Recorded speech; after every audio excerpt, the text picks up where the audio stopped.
Oke, selamat datang di pembahasan kita. Hari ini kita bakal lihat kisah seorang pahlawan yang melawan penjajah bukan pakai senjata, tapi pakai buku dan ide.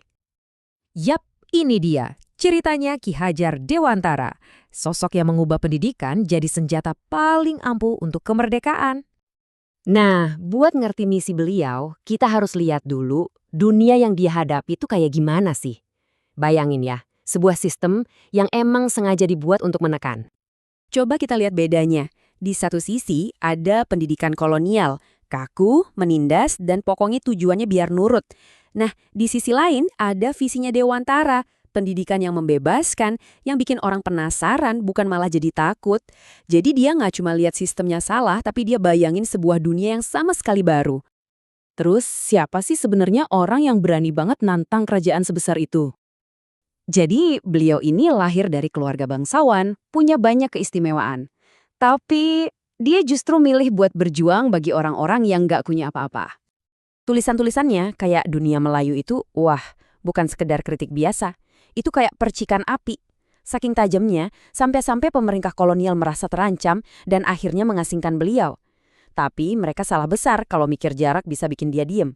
Buat Dewantara, pengasingan itu bukan hukuman, malah jadi kesempatan buat nyusun rencana yang jauh lebih besar. Dan ini bukan cuma ganti nama ya. Ini adalah sebuah pernyataan, deklarasi identitas barunya sebagai pembela rakyat biasa.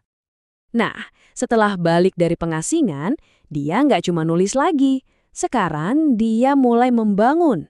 Ide-ide revolusionernya akhirnya jadi kenyataan.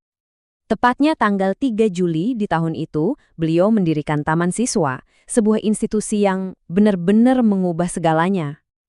Taman Siswa ini bukan sekolah biasa loh, ini sebuah pernyataan sikap. Kalau pemerintah kolonial cuma kasih pendidikan buat kaum elit, Taman Siswa buka pintunya buat semua. Kalau mereka ngajarin buat patuh, Taman Siswa justru ngajarin buat berpikir kritis. Ini ibarat benih kemerdekaan yang ditanam tepat di halaman rumah penjajah.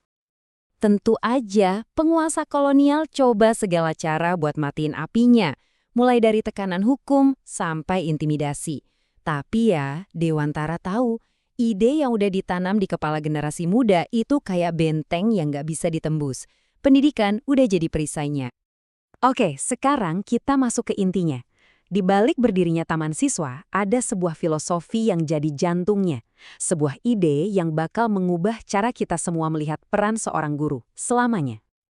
Ini tuh benar-benar revolusi di dalam kelas. Guru bukan lagi orang yang cuma ngisi kepala kosong murid dengan pengetahuan. Bukan.